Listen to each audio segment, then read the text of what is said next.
That relentless pressure to be more, do more, have more. The endless scroll through other people's highlight reels. The feeling that time is slipping through your fingers and you're too busy chasing something to actually live. What if you could sit down with one of the wisest, wealthiest, and most powerful men who ever lived and ask him how to handle it all? You can. His name is Lucius Annaeus Seneca, and he left you a personal guide. In the last years of his life, this Roman senator and playwright, a man who advised an emperor and amassed a fortune, wrote 124 deeply personal letters to his friend Lucilius. They weren't for publication. They were a masterclass in living, sent through the mail. They are shockingly modern. They're about overcoming anxiety, managing wealth without being corrupted by it, and reclaiming your time. This is wisdom that doesn't just belong in a museum. It belongs in your life, right now. The man who had everything and questioned everything. Seneca was a paradox. He was one of the richest men in the world, yet he preached the virtues of simplicity. He lived at the heart of political power, yet he wrote about the importance of inner peace. He knew firsthand the temptations and anxieties of modern life because ancient Rome was just as chaotic, status-obsessed, and noisy. His letters are the record of a man trying to figure out how to live well within the chaos, not by escaping it, but by mastering his mind. Here are his 3 most vital lessons for us today. Lesson 1. The time thief, on our most precious currency. Seneca's most urgent lesson is about time. He saw people carefully counting their coins while carelessly wasting their days. He wrote, "You're living as if destined to live forever. Your own frailty never occurs to you. You are not living, but merely waiting to live." The modern application. How much of your life is spent in the waiting room? Waiting for the weekend, for vacation, for retirement, for life to start. We kill time with mindless scrolling, gossip, and worry. The very things Seneca warned against. His antidote is proactive ownership of your hours. Treat time as a non-renewable currency. Every morning ask, is this how I would spend my day if it were my last? This isn't meant to be morbid, but to bring fierce clarity. It's the filter that separates the trivial many from the essential few. Lesson 2. The poverty of desire, on true wealth. Seneca was a billionaire by today's standards, but he argued that wealth is a neutral tool. It becomes good or bad based on how we use it. True poverty, he said, isn't a lack of money. It's a bottomless pit of desire. He put it perfectly. It is not the man who has too little, but the man who craves more, that is poor. The modern application.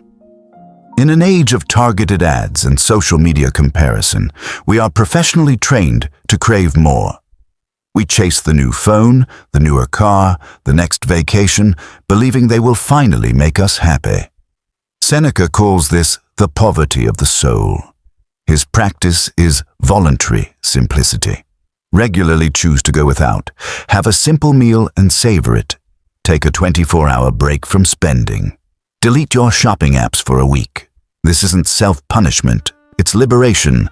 It's proof that your happiness and self-worth are not held hostage by your possessions. Lesson 3. The catastrophe machine, on taming anxiety. Seneca diagnosed a human flaw 2,000 years before cognitive behavioral therapy. We are tortured not by events, but by our judgments about them.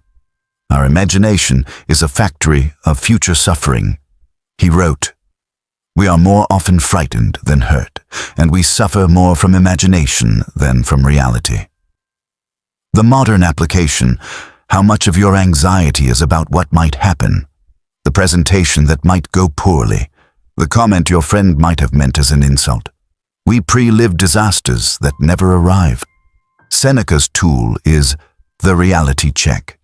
The moment you feel anxiety rising, pause. Ask, is this a current, factual reality, or a story I'm telling myself about the future? Ground yourself in the now. What is actually happening? You are breathing. You are safe. You are capable. This simple question pulls the plug on the cycle of panic and returns you to the only moment you can ever actually live in. This one. How to make Seneca your daily mentor. You don't need to become a scholar. You just need to make him a conversation partner. 1. Get the book. Find a modern translation of letters from a Stoic or Seneca's letters. 2. The 5-minute morning ritual. Read just one letter with your coffee. They are short, direct, and powerful. 3. Find your quote. After reading, write down one sentence that struck you.